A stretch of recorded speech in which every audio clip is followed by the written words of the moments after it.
কি বললেন, যদি আমার একটা সন্তান মারা যায় গো, আমি ওমরকে ধরবো নবীর কদমের কাছে হাসরে। ওমর পায়া কান্দে গো, কি করলাম, একটা দৌড় মারলেন, রাজ্য কোষাগারে যাইয়া কয়, কে আসো রে, কে আসো?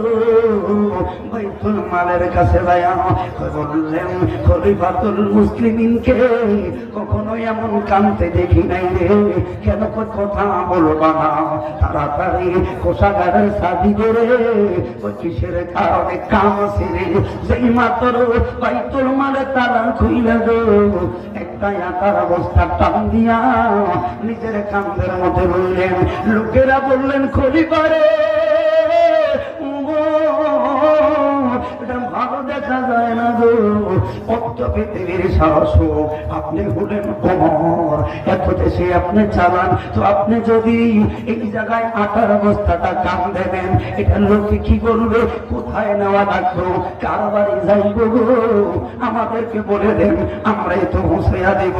ওমর ফারুক ডাক দিয়া বলেন, রাজ্যের লোকেরা গো, দরবারের লোকেরা, ও নবীর সাহাবীরা, একটা কথা বলুনি, এরে আমি মইরা গেলে রে, আমি যেই কবরে থাকবো, তোমরা কি ওই কবরে থাকবা? কি কয় না, হয়তো আমার রাস্তা ছাড়ো,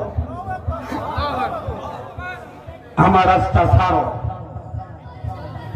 উমর ফারুক দৌড়াইয়া যায়, লোকেরা কই সর্বনাশ রে, অত্যাচারের বাদশা উমর ফারুক নিজে বস্তাটাই না ভা, ঘন্টাটা মাথায় দিয়ে বাকরিটা ফেসায়া তাবুর কাছে যাইয়া বললেন, মা আইসি গো। এবার ওই দরজাটা খুললেন, নিজে কয়, মাঠে একটু আমার কাছে দে।